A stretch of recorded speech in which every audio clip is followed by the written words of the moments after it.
Saturday Morning Physics is sponsored by the M. Lois Tiffany Endowment, the Hideko Tomazawa Endowment, the Physics Department, and by gifts from friends of the program.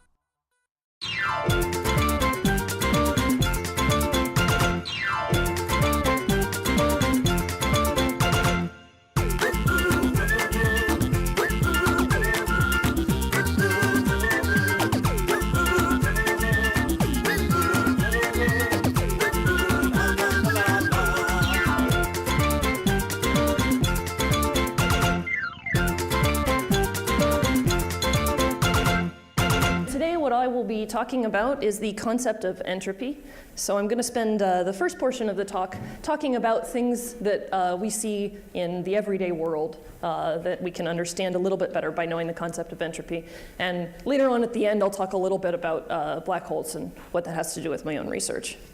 And you can also see that I've got several demos set up here today, so hopefully we'll get to see how those go.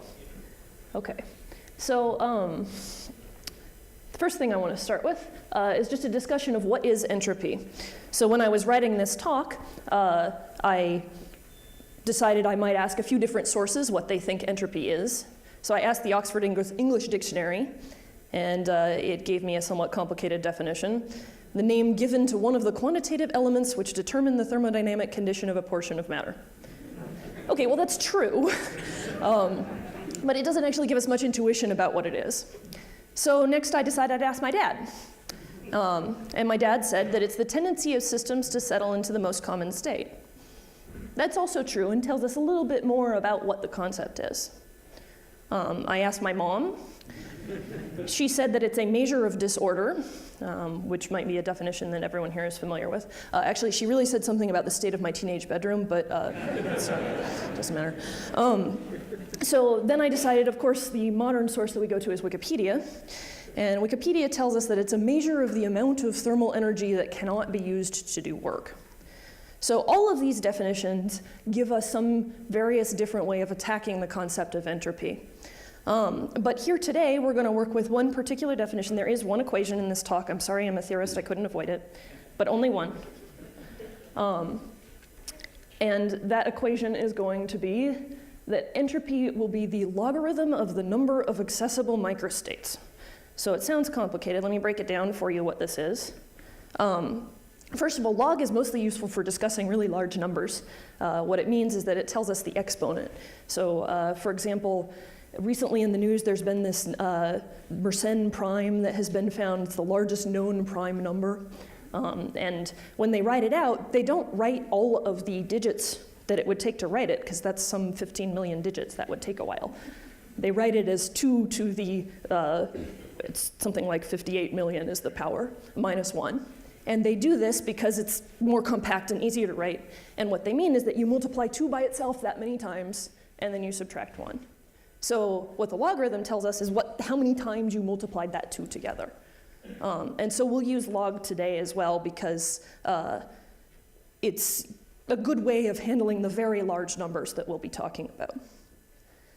And what an accessible microstate is it's the number of particular ways you can arrange things so that they match the large quantities that you know about the system. For example, in this room right now, there are some number of molecules.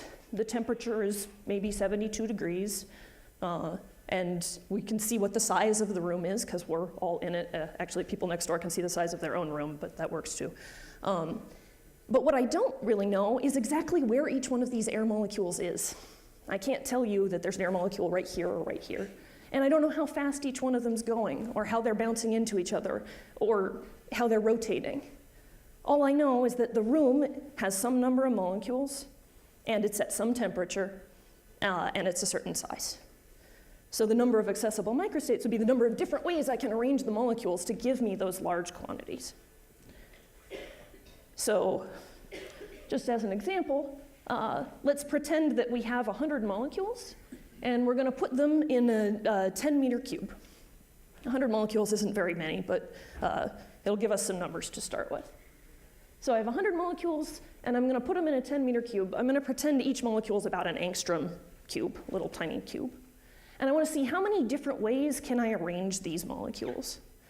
And as you can see here on the bottom at the right, if I allow the molecules to be all throughout this 10 meter cubed, there are 10 to the 3,300 ways that I can possibly do that. That's a lot of ways.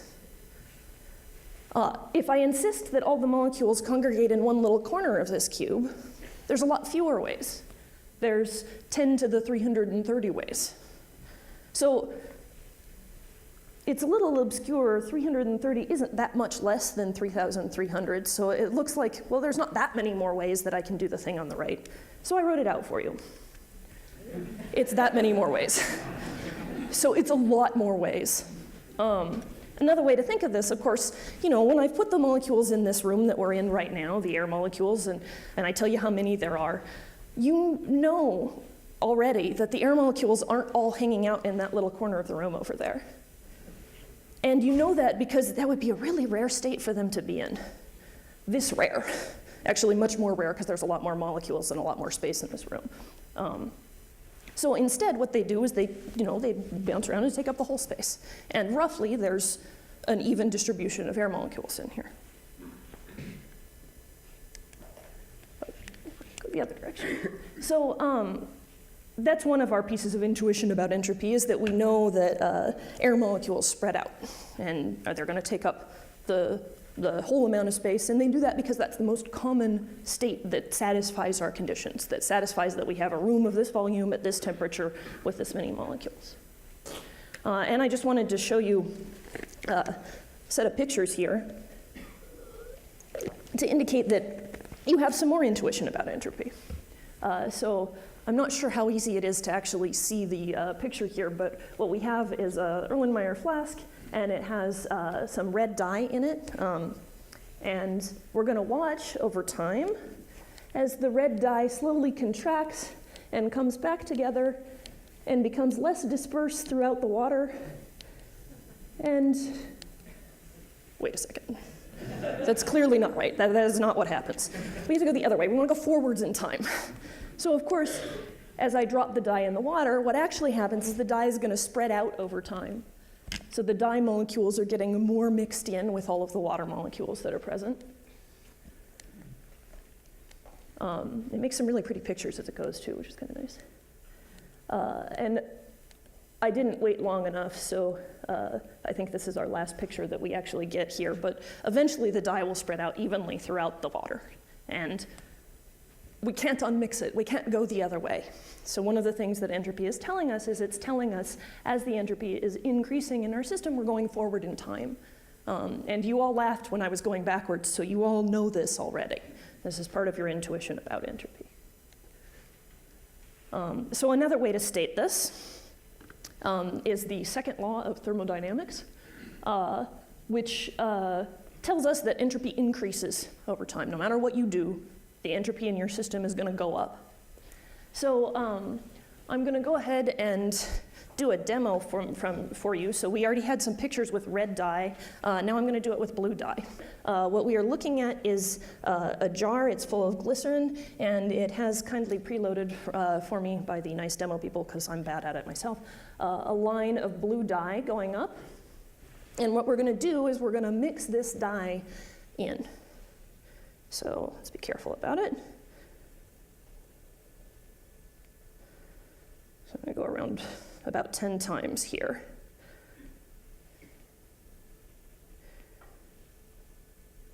And we can see, as I'm mixing, that the dye is getting dispersed.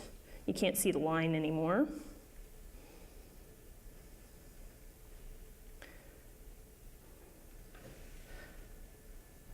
Okay, so what do we think is going to happen when I turn the other direction?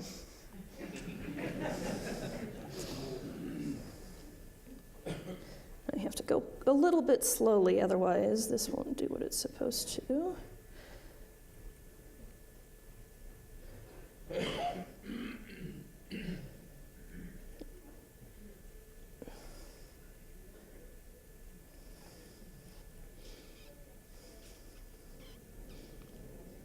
Go a little bit further. There we are.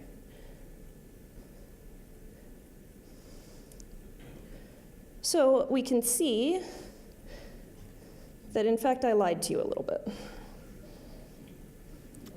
It all comes back into a line. There we are.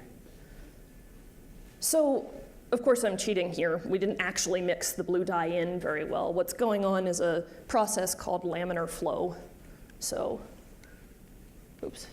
So basically what's happening is this is glycerin, and the dye is actually just methylene blue inside glycerin. So it's very viscous. So unlike when you take water and you shake it up and it all mixes, I'm very carefully stirring, and I'm really just moving each particle in one streamline so I can move it back. And I can do this because since I'm moving each particle in one particular path, there aren't that many ways for the particles to have moved. They had to go each in their own little path. So when I undo it, they all just have to go back in their each little path. Although you'll notice, even though I was cheating, it's actually still not a straight line. It's not quite as perfect as it was before. There's a little bit of entropy that's increased. So the particles have spread out just a little bit. And we can see that that's true.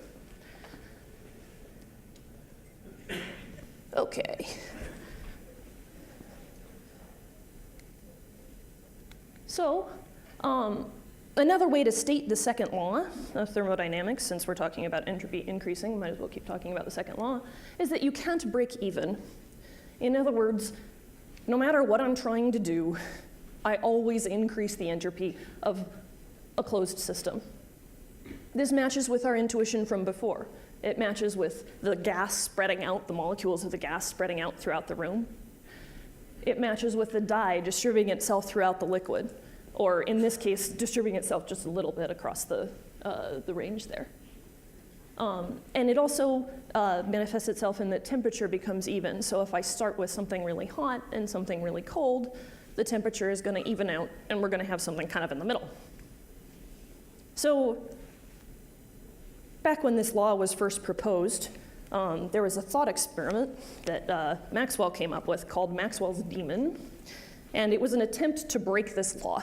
It was an attempt to come up with a way that we could win in the second law, and we could actually see that the entropy decreases.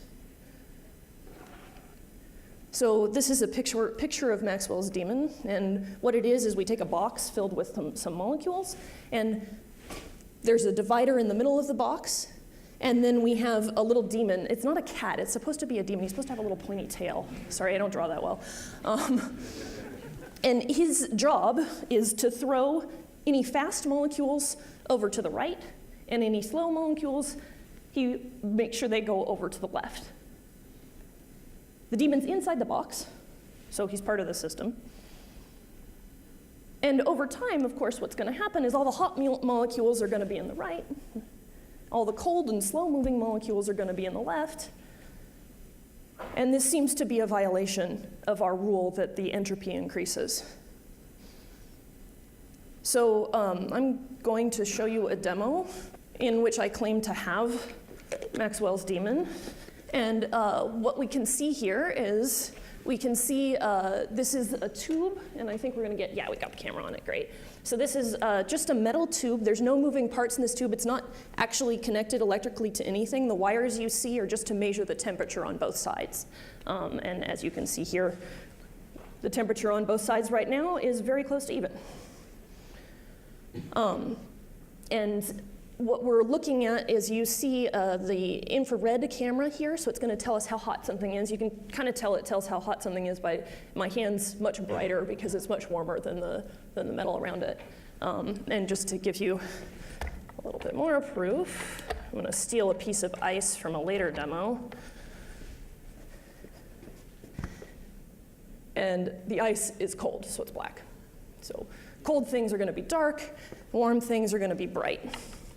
And I have to tell you about this demo before I do it because it's kind of loud when I do it. I can't talk while it's going on. And so what we're going to do is we blow compressed air in here, and then the air is going to exit so that hot air exits on this end of the tube and cold air exits over here.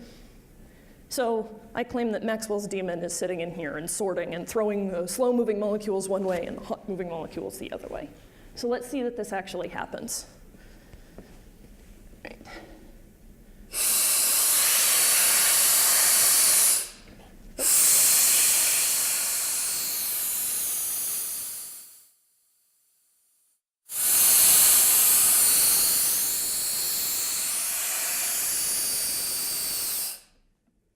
So it fades pretty quickly when I turn off, but we can still see that this side over here where I'm putting my finger is much warmer than this side over here.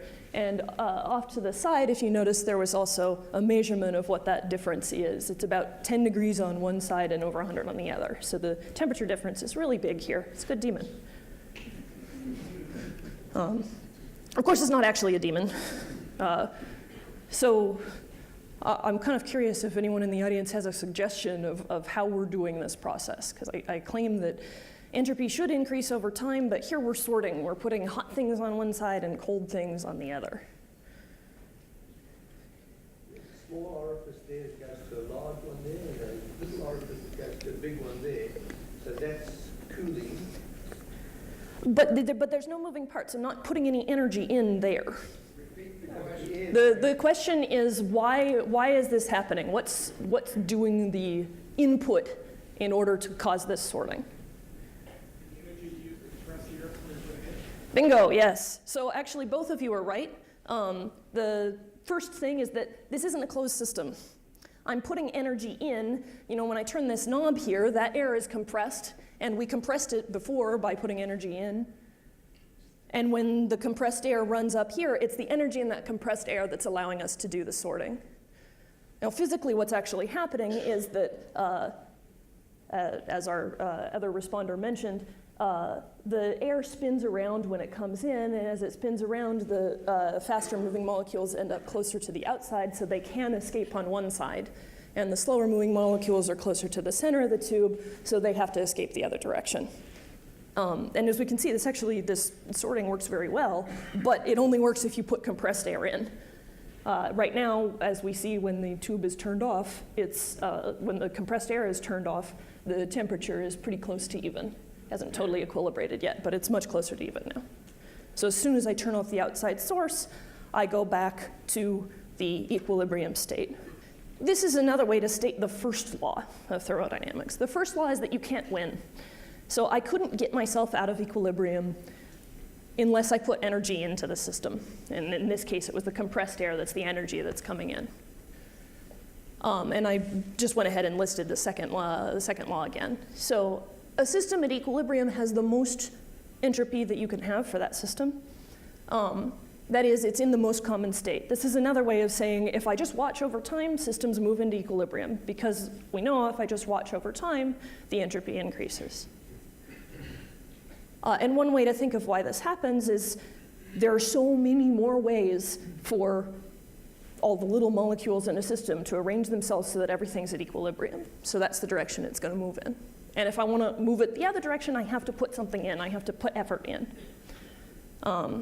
The upside of this, actually, is that if the effort's already been put in, and I have, for example, a temperature difference, I can use that being out of equilibrium to do useful work.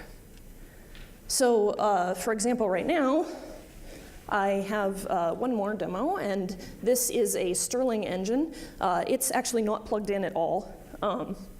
And my boyfriend pointed out before the talk that if I'm going to give a talk on entropy, I shouldn't have a perpetual motion machine. But it isn't a perpetual motion machine. What it really is that it's running on a temperature difference. So behind this little bar here is a light. And so the bottom is hot because it's getting heated up by the light, and the top is about room temperature. And what the engine is doing is converting this temperature difference into mechanical energy, and so it spins around. So as you saw before, I have some ice in here. And what I can do with the ice is pick up the engine.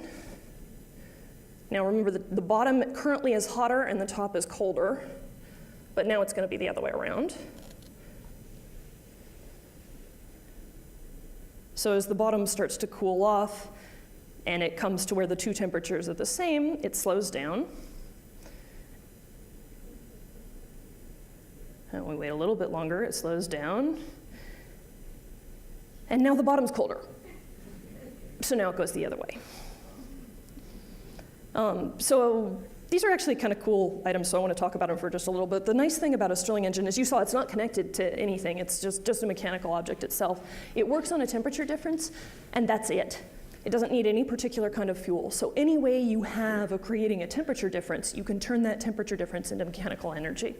So actually, I didn't pull it out for you guys today, but the demo lab has a lovely, I guess you'd say vintage, maybe it's a few decades old, 100 years old or so, giant Stirling engine that ran on just the sterno fuel, and you heat it up, and heat up one part, and then you let it run on the temperature difference, and what it ran was industrial sewing machines. So historically, it's actually been used industrially, but today they're really useful for situations when you may not be near an electrical power grid. So when you're somewhere far away from electricity, or when you don't necessarily know what kind of fuel you have. As long as you can create a temperature difference, you can use that temperature difference to do useful mechanical work. So I'm actually going to move the engine back up. It will take quite a while for it to get warm enough to do anything, and it may stop instead, but I'm just going to move it back anyhow. There we go. So we've seen that entropy can tell us a little bit about what the laws of thermodynamics are, and those laws allow us to do useful work. So just to go through what all the laws are, there's this lovely little description, and I tried to find a source for this, but unfortunately many people are claimed to be the source, so I'm not actually sure who the original was. But there's a description of the laws of thermodynamics where the first one is you can't win, as we already saw. The second one is you can't break even. The third one is you can't quit the game. And the fourth one is you have to play the game. Or the 0th one is you have to play the game. You don't have a choice. It's not a very good game. But a way to translate these into the physics is the first one is if you want to get something done, if you want to do any work, you want to push it out of equilibrium, you have to put in energy. And if you try to run a system, you're never going to get net energy out unless you're putting energy in. And what the second one is saying, and you can't even break even because the entropy of your system increases. And as we remember from the Wikipedia definition, entropy is a measure of the way you can't do work anymore. The third one is you can't quit the game. Well, okay, you could if you could get to absolute zero, but you can't get there, so you can't. And the last one is that you have to play the game. Another way to say this is thermal equilibrium happens. So if I have two systems, they are going to interact, and they will eventually reach equilibrium. Okay, so aside from in physics like we've seen with these demos today and in the world as we actually see them, the concepts of entropy get used in a broad set of ways, and I wanted to show you a few pictures about what these are. So first, we have a picture, this is of Claude Shannon on the upper left, Claude Shannon being, I suppose, the father or grandfather, I'm not sure, of information theory, where entropy is used very extensively. It gets used in stock analysis. The famous Black-Scholes formula is can be derived in that way, although I presume it gets used in more modern ways as well. It gets used in ecology to measure ecodiversity, so to tell us how many different kinds of species are in an environment. It gets used in linguistics to discuss the amount of information that you can contain in language, and also to explain some things about language change over time. And it even shows up in literature. So I don't know if any of you are familiar with Tom Stoppard's play Arcadia, but one of the central things of this play is, one of the central characters is discovering things about entropy as the play goes on. And I do want to say another quick word about the top two, information theory and linguistics. This notion of entropy is telling us the number of states. How it's used in those two subjects, or one of the ways it's used, you can imagine, let's say I have a message that's a whole page long. How many different ways can I arrange the letters on that page? And imagine that each different way could contain information. It could tell us a different thing. So I have a certain number of letters, I have a certain amount of space to put them in, and I want to tell you something. So the characteristics, such as how big the space is and how many letters I have, tell you how much I can say. Okay, and then I promised I would also talk today A bit about my own research. As mentioned before, I am a string theorist, and I study primarily gravitational aspects of string theory, which does, in fact, usually mean black holes. So let's discuss a little bit about what a black hole is. We have over here a graphic description by an artist of what a black hole should look like. And we expect a few things for a black hole. So first of all, it has an event horizon. Gravity is so strong beyond this that not even light can get out. In other words, if I were to jump in and run as fast as I can and push myself with the strongest possible engines, I can't get out. And even light can't. You put light in, and it's stuck. It's never going to find its way back out because the gravity pulling it in is just that strong. This is represented in the picture by the little black surface. So anything inside that surface is beyond the event horizon and can't get out. All of the things that are bright are things that are outside and haven't fallen in yet. So one thing that will be important for us is we often make the statement, black holes have no hair. And what we mean by this is that there's not very many different quantities that describe it. So if I have a black hole, the only things I can know from the outside about it, I can know its charge, its mass, and its spin. That's it. I don't get any more information. And they're a great lab for theoretical physicists. So as I said, I think I may have mentioned that I thought about asking the demo lab people to help me build a black hole, but they haven't done that yet. So instead, we'll just have to keep it as a thought experiment, as a theoretical lab. They also actually really exist. We have very good evidence for, I believe actually on the order of millions of candidates for black holes. Things like active galactic nuclei are on the order of millions of solar masses of black holes. And there's some evidence for much smaller candidates too. So you might think, okay, well, how do I know? Because obviously if it's really a black hole and I get in, I can't get back out and tell you I fell in a black hole. And what we know is from the evidence of things that are around it. So for example, all of this light stuff that's spinning as it falls into the black hole can tell us information about that it must be a black hole on the inside.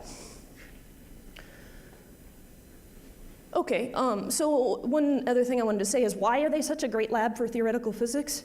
Well, they're a good lab for anybody who's studying gravity because they're kind of strange objects. They're so intense gravitationally that we can start to see the effects of what might happen with corrections to general relativity. So things like string theory might actually tell us interesting information about how these behave. Oops, look the other way. So a few more things about black holes. We can throw things into them, and the things, all they do is make it bigger. So I guess I'm throwing in an elephant and a donkey and a teacup and something green while I'm at it. So what happens is, I don't actually have a movie of this, but you can imagine that just the black hole gets a little bit bigger, and that's all that happens. Afterwards, after I wait long enough, that's all I can see from the outside is that the black hole's a little bigger than it was before. Of course, we still know what the mass, the charge, and the spin of the black hole are. It's just the mass is a little bigger than it was before. I could even throw two black holes at each other. So this is actually a picture of it's a still frame from a simulation. The simulation was done at the University of Maryland, but you can go watch the full simulation online at NASA's website if you like. And it's a simulation of two black holes as they're running into each other and becoming one. And when I do this, I see the same thing. After the merger, the surface area of that event horizon, the black hole, has just gotten a little bit bigger. And still, all I know is the mass, the charge, and the spin. So I can tell the mass, the charge, and the spin, and I can see that no matter what I do to this black hole, the surface area keeps getting bigger every time. So that should sound a little familiar. We know something else that gets bigger every time, and that something is entropy. So this inspired physicists a few decades ago to come up with the generalized second law of thermodynamics, and this is that no matter what you do in the universe, you're always going to increase the entropy of all matter in the universe plus the surface area of all black holes in the universe. In other words, the surface area of a black hole appears to play the same role as entropy in thermodynamics. So no matter what I do, it always increases over time in any kind of process.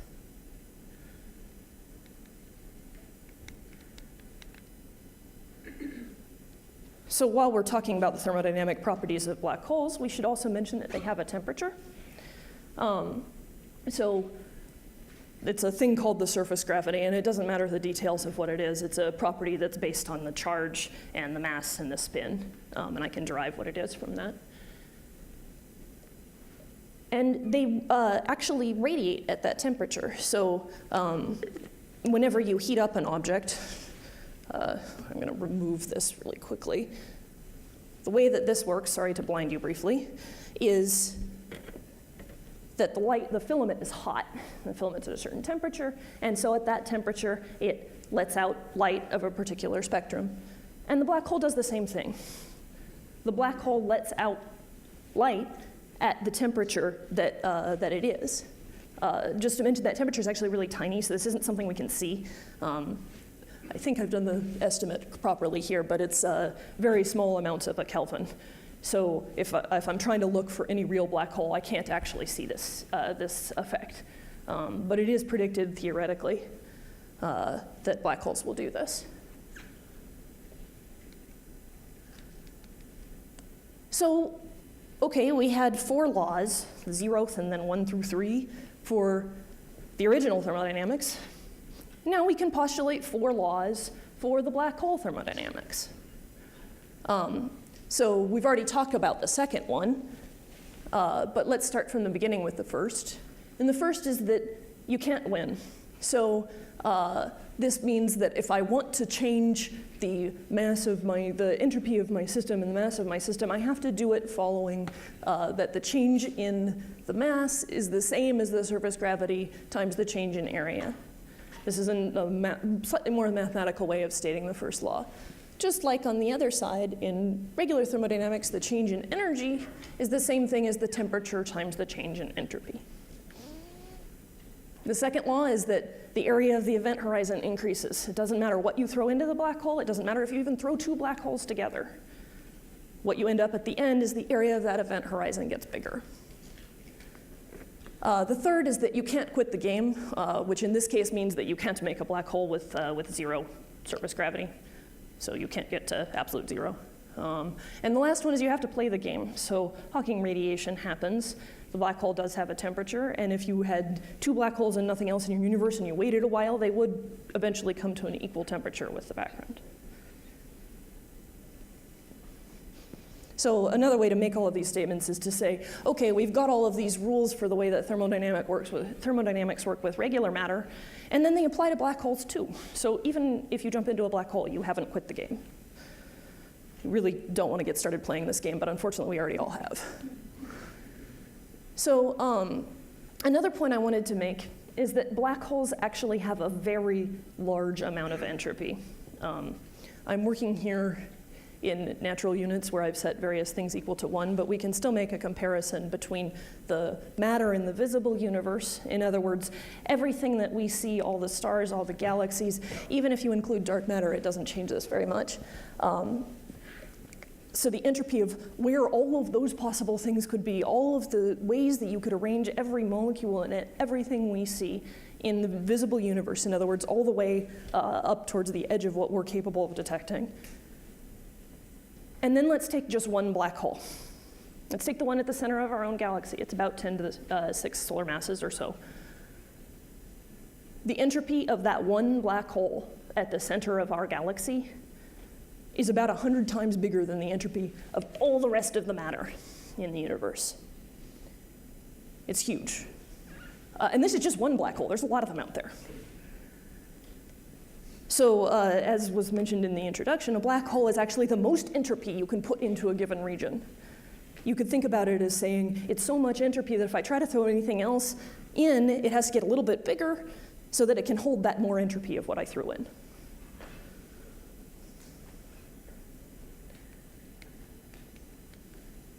So one question you might ask, I've been claiming this whole time that all that entropy tells us is the number of ways I can build a state that looks like the macroscopic quantities I've got. So for example, in this room, I know the volume, I know how many molecules, and I know the temperature.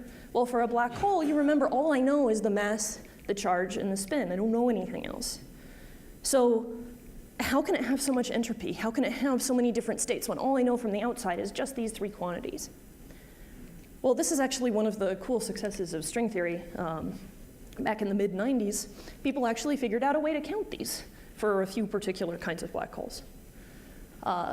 And they're counted in terms of ways that you can arrange things called D-branes. So D-branes are planes on which an open string can end, and the strings that live on them. So you can imagine if I allow you to have the black hole is actually built out of all of these planes and little strings, that there's a lot of ways to arrange those. And in fact, how many ways are there? Well, we know from before that for the one that's at the black hole at the center of our galaxy, there need to be 10 to the 90 ways to arrange them. And that's quite a lot.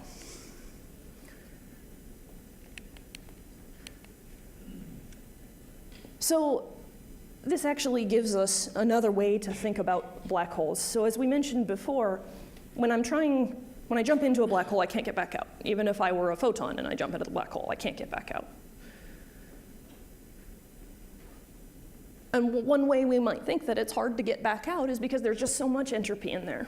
So if I jump in and I mix with all of the things that are in the black hole, well, it's going to be as hard to unmix me as it was to unmix that red dye. You can't get me back out because I'm too mixed up with all of the entropy that's in there already. So the last thing I wanted to talk about today is the question of whether or not information is lost. So famously, there have actually been some bets about this with black holes, with various famous physicists on both sides. As a string theorist, I believe that information is not lost. And in fact, what happens when I threw my elephant and donkey and various other things inside the black hole earlier, that information of what they were is still there, and it comes out when the Hawking radiation comes out. It's just really hard to see. The same way that when I put the dye into the flask, the red dye, and it spreads out, well, all the information about that dye is still there. It's just really hard for me to tell where it came from. I can't look at the end state and say, oh, this particular dye dropped in this way. I can't run it back and see what happened. But all the information about how I dropped it in it's still really there. The physics hasn't erased that. It's just hard to see. It's hard to understand. And we think that something similar is going on with a black hole. So if I throw things in, if I waited till the end of the universe when it's Hawking radiated out all of its information, maybe I could collect all of the things that came out and somehow try to figure out what it was that we put in the first place. Of course, practically doing this is impossible. But as far as whether or not we could do it, it's something that we think probably we can. So this is our slide from the beginning.